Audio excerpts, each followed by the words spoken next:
പല വിധത്തിലുള്ള ചൂഷണം, വിവേചനം ഇതെല്ലാം മലയാള സിനിമയിൽ സ്ത്രീകൾ അനുഭവിക്കുന്നുണ്ട് എന്ന് വ്യക്തമാക്കുന്നതാണ് ജസ്റ്റിസ് ഹേമ കമ്മിറ്റി റിപ്പോർട്ട്. അതിൽ നടക്കുന്ന പല വിവരങ്ങളും പുറത്തു വരുന്നു. അതായത് ആർത്തവ സമയത്ത് പോലും സ്ത്രീകൾക്ക് വേണ്ടത്ര സൗകര്യങ്ങൾ ഒരുക്കപ്പെടുന്നില്ല. മൂത്രമൊഴിക്കാൻ പോകാൻ അവർക്ക് ഒരു ടോയ്ലറ്റ് സംവിധാനം ഒരുക്കാറില്ല. അവർക്ക് സ്വകാര്യത ഉറപ്പാക്കുന്ന ഒരു സംവിധാനവും അവിടെ ഉണ്ടാകാറില്ല. വസ്ത്രം മാറാനുള്ള സൗകര്യം ഉണ്ടാകാറില്ല. ഈ കാര്യങ്ങളൊക്കെ നിർമ്മാതാക്കളോടോ അതല്ലെങ്കിൽ പ്രൊഡക്ഷൻ യൂണിറ്റുള്ളവരോടോ ചോദിച്ചു കഴിഞ്ഞാൽ മോശമായ നിലയിലുള്ള പ്രതികരണം ഉണ്ടാകുന്നു. ഇങ്ങനെ തുടങ്ങി പ്രധാന നടിമാർക്കും പിന്നീട് ചെറിയ ചെറിയ വേഷങ്ങൾ അഭിനയിക്കാൻ വരുന്നവർക്കുമൊക്കെ ഉണ്ടാകുന്ന ഏറ്റവും മോശം അനുഭവങ്ങളുടെ വലിയൊരു വിവരണം കൂടി നൽകുന്നുണ്ട് ജസ്റ്റിസ് ഹേമ കമ്മിറ്റി റിപ്പോർട്ടിൽ. അതിൽ നമ്മുടെ മനസ്സിലുള്ള പല വിഗ്രഹങ്ങളും ഉടഞ്ഞു പോകും അവരുടെ പെരുമാറ്റ രീതികളെക്കുറിച്ച് അറിഞ്ഞാൽ എന്നാണ് ജസ്റ്റിസ് ഹേമ കമ്മിറ്റി റിപ്പോർട്ടിൽ പറയുന്നത്. മറ്റൊരു പ്രധാനപ്പെട്ട കാര്യം, സെറ്റുകളിൽ മദ്യവും ലഹരി മരുന്നുമൊക്കെ വിതരണം ചെയ്യുന്നു. സ്ത്രീകളെ അവരുടെ കാസ്റ്റിംഗ് കൗച്ചിന് നിർബന്ധിക്കുന്ന ഇടനിലക്കാർ സെറ്റുകളിൽ പ്രവർത്തിക്കുന്നുണ്ട്. വലിയൊരു മാഫിയ സംഘമാണ് മലയാള സിനിമയെ നിയന്ത്രിക്കുന്നത്. ക്രിമിനൽ പശ്ചാത്തലമുള്ളവർ ഇതിൻ്റെ ഭാഗമായി നിൽക്കുന്നുണ്ട്. ഷൂട്ടിംഗ് സ്ഥലത്ത് പലപ്പോഴും സ്ത്രീകൾക്ക് വേണ്ട രീതിയിലുള്ള ഒരു സൗകര്യവും ഒരുക്കുന്നില്ല. അതുമാത്രമല്ല, അവർക്ക് വേതനം കൊടുക്കുന്ന കാര്യത്തിലും ഇതേ വിവേചനം തന്നെ നടക്കുന്നുണ്ട്. പല പ്രധാന നടിമാർക്ക് പോലും ഈ നടന്മാരിൽ നിന്നും അതുപോലെ തന്നെ ചില സംവിധായകരിൽ നിന്നും നിർമ്മാതാക്കളിൽ നിന്നുമൊക്കെ മോശം അനുഭവങ്ങൾ ഉണ്ടാകുന്നുണ്ട്. സുരക്ഷിതമായി അവർക്ക് ഒരു ഹോട്ടൽ മുറിയിൽ കഴിയാൻ പറ്റുന്നില്ല. വളരെ ഭയത്തോടു കൂടിയാണ് പലപ്പോഴും അവർക്ക് ഹോട്ടൽ മുറികളിൽ രാത്രി തങ്ങേണ്ടി വരുന്നത്. കാരണം പ്രധാന നടന്മാർ പോലും വാതിലുകളിൽ വന്ന് വാതിൽ തകർക്കുമാർ ഉച്ചത്തിൽ മുട്ടുന്ന അനുഭവങ്ങൾ അവർക്ക് നേരിടേണ്ടി വന്നിട്ടുണ്ട്. ഇങ്ങനെ കൂടെ സഹകരിക്കുന്നവർക്ക് മാത്രം അവസരം കിട്ടുന്ന ഒരു സംവിധാനം മലയാള സിനിമയിൽ പ്രവർത്തിക്കുന്നു. അവരെ കോപ്പറേറ്റീവ് ആർട്ടിസ്റ്റുകൾ എന്ന ഓമന പേരിട്ട് വിളിക്കുന്നു. അങ്ങനെ നടിമാർക്കും അതുപോലെ തന്നെ സഹനടിമാരായി എത്തുന്നവർക്കും ചെറിയ വേഷങ്ങളിൽ അഭിനയിക്കാൻ എത്തുന്നവരും സിനിമയിൽ കലാരംഗത്തേക്ക് പ്രവേശിക്കാൻ ആഗ്രഹിച്ചെത്തുന്നവർക്കുമൊക്കെ ജസ്റ്റിസ് ഹേമ കമ്മിറ്റി റിപ്പോർട്ടിൽ പറയുന്നത് പോലെ ഒരു തൊഴിൽ മേഖലയിൽ പ്രവേശിക്കുമ്പോൾ മാത്രമല്ല അതിനു മുൻപ് തന്നെ തുടങ്ങുന്നു മലയാള സിനിമയിൽ പീഡനത്തിൻ്റെ അനുഭവ കഥകൾ എന്ന നടുക്കുന്ന മൊഴികൾ കേട്ടുകൊണ്ട് ജസ്റ്റിസ് ഹേമ കമ്മിറ്റി റിപ്പോർട്ടിൽ കുറിച്ചിരിക്കുന്നത്. അതിൽ ജസ്റ്റിസ് ഹേമ കമ്മിറ്റി മുന്നോട്ട് വെച്ചിരിക്കുന്ന സുപ്രധാനമായ നിർദ്ദേശങ്ങളിൽ ഒന്ന്, ഈ പ്രശ്നങ്ങൾക്കൊക്കെ അടിസ്ഥാനപരമായ പരിഹാരം കാണണമെങ്കിൽ ശക്തമായ ഒരു നിയമം ഇവിടെ ഉണ്ടാകണം. ആ നിയമം അനിവാര്യമാണ്. അതിനൊരു ട്രൈബ്യൂണൽ രൂപീകരിക്കണമെന്നതാണ്. ഈ നിർദ്ദേശമടക്കം സിനിമാ മേഖലയിലെ സമൂലമായ പരിഷ്കരണത്തിന് ആവശ്യമായിട്ടുള്ള നിർദ്ദേശങ്ങൾ സമർപ്പിക്കപ്പെട്ടിട്ട് 4.5 വർഷം കഴിഞ്ഞിട്ട് ഇപ്പോഴാണ് ഇതിൻ്റെ വിവരങ്ങൾ പുറത്തു വരുന്നത് എന്നതിന് സർക്കാർ സംവിധാനങ്ങൾ മറുപടി പറയണം. സാംസ്കാരിക മന്ത്രി പറഞ്ഞത് അടുത്ത 2 മാസങ്ങളിൽ നടക്കാൻ പോകുന്ന കോൺക്ലേവിന് ശേഷമായിരിക്കും ചലച്ചിത്ര നയം സംബന്ധിച്ച കാര്യങ്ങളിൽ വ്യക്തത വരുത്തുക എന്നതാണ്. പക്ഷേ നേരത്തെ വിജയകുമാർ സൂചിപ്പിച്ചതുപോലെ തന്നെ അടിമുടി ക്രിമിനൽ സ്വഭാവമുള്ള കുറ്റകൃത്യ സ്വഭാവമുള്ള ഈ വലിയ സംഭവങ്ങൾ മലയാള സിനിമയിൽ നടക്കുമ്പോൾ അതിനെ നിയമപരമായി നേരിടേണ്ട ഉത്തരവാദിത്വവും ബാധ്യതയും സംസ്ഥാന സർക്കാരിനാണ്.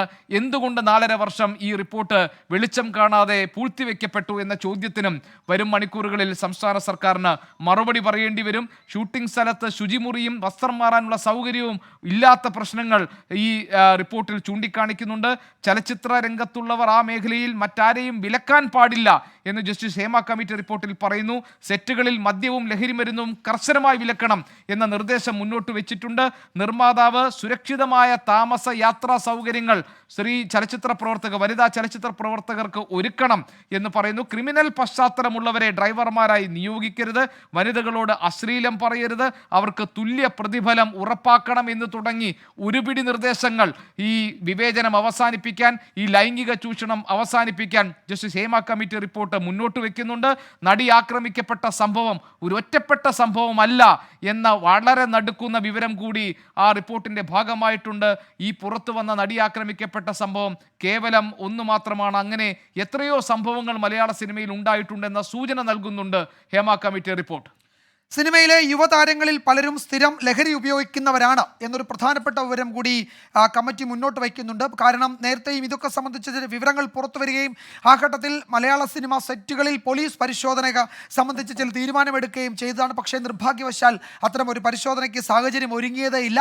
അതിൽ ജസ്റ്റിസ് ഹേമ കമ്മിറ്റി കണ്ടെത്തിയിരിക്കുന്നത് മലയാള സിനിമയിലെ യുവതാരങ്ങളിൽ പലരും സ്ഥിരം ലഹരി ഉപയോഗിക്കുന്നവരാണ് എന്നതാണ്. സിനിമാ താരങ്ങളിൽ പലർക്കും ഇരട്ട മുഖമുണ്ട്. സ്ത്രീകളെ ലൈംഗികമായി ചൂഷണം ചെയ്യാൻ വേണ്ടി മാത്രം ചിലർ സിനിമാ മേഖലയിൽ പ്രവർത്തിക്കുന്നുണ്ട് എന്ന അത്യന്തം ഗൗരവമുള്ള വിവരങ്ങൾ കമ്മിറ്റി കണ്ടെത്തിയിട്ടുണ്ട്. ഓൺലൈൻ ആക്രമണത്തെപ്പറ്റി റിപ്പോർട്ട് പരാമർശിക്കുന്നുണ്ട്. തെളിവുകൾ ഇതൊക്കെ സംബന്ധിച്ച് കമ്മിറ്റിക്ക് ലഭിക്കുകയും കമ്മിറ്റി അത് സ്വീകരിക്കുകയും ചെയ്തു. താങ്ങാവുന്നതിലധികം ഓൺലൈൻ ആക്രമണങ്ങൾ നേരിടുന്നുണ്ട് പല താരങ്ങളും എന്നാണ് പറയുന്നത്. അശ്ലീല ഭാഷയിലാണ് ഈ ഓൺലൈൻ ആക്രമണം. നേരത്തെ നമ്മൾ പറഞ്ഞതുപോലെ, നേരത്തെ കമ്മിറ്റി തന്നെ അത് സൂചിപ്പിച്ചതാണ്, പരാതി പറഞ്ഞാൽ ആ പരാതി പറഞ്ഞു എന്ന വിവരം പുറത്തു വന്നാൽ ആ പരാതി പറയുന്ന വനിതാ താരത്തിനെതിരെ സമൂഹ മാധ്യമങ്ങളിൽ ഈ ഫാൻ ഫോളോവേഴ്സ് നടത്തുന്ന അതിക്രൂരമായ ആക്രമണത്തെ പറ്റിയാണ് ഈ കമ്മിറ്റി പറയുന്നത്. അങ്ങനെ പലർക്കും ഇത്തരം പരാതികളിൽ നിന്ന് പിൻവാങ്ങേണ്ടി വരികയും പിന്നീട് അവർക്ക് സിനിമ തന്നെ കിട്ടാതിരിക്കുകയും ചെയ്ത സാഹചര്യങ്ങളെപ്പറ്റി കമ്മിറ്റി പറയുന്നുണ്ട്. സ്വകാര്യ ഭാഗങ്ങൾ അയച്ചു കൊടുക്കുക, അത്തരത്തിൽ പോലും വലിയ സമ്മർദ്ദം, വലിയ ക്രൂരത, വലിയ പീഡനം അനുഭവിക്കേണ്ടി വരുന്നുണ്ട് എന്നാണ് മൊഴി നൽകിയ പലരും. അവർ ചിത്രങ്ങളടക്കമാണ് കമ്മിറ്റിക്ക് മൊഴി നൽകിയത്. ഇവരൊക്കെ കുറ്റവാളികളാണ്, ക്രിമിനലുകളാണ്. അത് നയിക്കുന്നതും ആ ഒരു ഗാങ്ങിനെ നിയന്ത്രിക്കുന്നതും ക്രിമിനലുകളാണ്. സെറ്റിൽ ഭക്ഷണവും വെള്ളവും നൽകാതെ പട്ടിണിക്കിട്ട് ജൂനിയർ താരങ്ങളെ പീഡിപ്പിക്കുന്നതിൻ്റെ വിവരങ്ങൾ പലരും ഈ കമ്മിറ്റിക്ക് മുൻപാകെ പറഞ്ഞിട്ടുണ്ട്.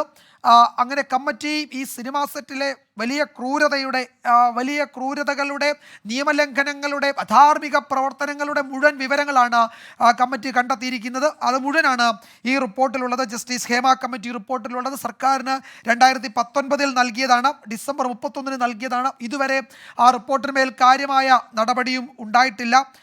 ഇവിടെ സൂചിപ്പിക്കുന്നത് ഒരു FIR രജിസ്റ്റർ ചെയ്ത് ഒരു അന്വേഷണം നടത്തേണ്ട, കേസെടുക്കേണ്ട വിവരമാണ് ആ റിപ്പോർട്ടിലുള്ളത്. പക്ഷേ അതൊന്നും കണക്കിലെടുക്കാതെ, അതൊന്നും പരിശോധിക്കാതെ, ഏതെങ്കിലും തരത്തിൽ നിയമപരമായ ഇടപെടൽ നടത്താതെ ആ റിപ്പോർട്ടിന്മേൽ സർക്കാർ അടയിരിക്കുകയായിരുന്നു, പൂഴ്ത്തിവെക്കുകയായിരുന്നു എന്നതാണ് ഈ ഘട്ടത്തിൽ പറയേണ്ട മറ്റൊരു പ്രധാനപ്പെട്ട കാര്യം. വിവരാവകാശ നിയമപ്രകാരം ഏതാണ്ട് ഒരു നിയമ പോരാട്ടം തന്നെ നടത്തിയതിനു ശേഷമാണ് ആ റിപ്പോർട്ടിൻ്റെ ഉള്ളടക്കം വരുന്നത്. നേരത്തെ ഒരു നടി നൽകിയ മൊഴിയെപ്പറ്റി കമ്മിറ്റി പറയുന്നത്, തലേന്ന് ഒരു താരം അവരെ അതിക്രൂരമായി ആക്ഷേപിക്കുന്നു, മോശാനുഭവം അയാളിൽ നിന്നുണ്ടാകുന്നു. പിറ്റേ ദിവസം സെറ്റിൽ അയാളുടെ ഭാര്യയായി അവർക്ക് അഭിനയിക്കേണ്ടി വരുന്നു. അയാളോടൊപ്പം അഭിനയിക്കാൻ പറ്റാത്തത് കൊണ്ട് 17 തവണ ടേക്ക് പോകേണ്ടി വരുന്നു. ആ സമയത്ത് സംവിധായകൻ അവരെ ശകാരിക്കുന്നു. അങ്ങനെ മാനസികമായി അങ്ങേയറ്റം തകരുന്ന അവസ്ഥ മലയാള സിനിമയിലെ പല താരങ്ങൾക്കും ഉണ്ട് എന്നത് അവർ നൽകിയ മൊഴി, അവരുടെ പേര് പറയാതെ ഈ കമ്മിറ്റി സൂചിപ്പിക്കുന്നു. കമ്മിറ്റി മൊഴി പേരടക്കം രേഖപ്പെടുത്തിയിട്ടുണ്ട്. അത് പുറത്തുവിട്ടിട്ടില്ല. അത് പുറത്തുവിടാൻ കഴിയാത്തത് കൊണ്ട് അത് പുറത്തുവിടുന്നില്ല. ആ വിടാത്ത ഭാഗത്തിൽ ചിലർ നൽകിയ മൊഴിയുടെ വിവരങ്ങളാണ് കമ്മിറ്റി ഈ തരത്തിൽ സൂചിപ്പിക്കുന്നത്. അങ്ങനെ മാതാപിതാക്കളെയും കൊണ്ടല്ലാതെ സിനിമാ സെറ്റുകളിലേക്ക് നടിമാർക്ക് പോകാൻ കഴിയുന്നില്ല.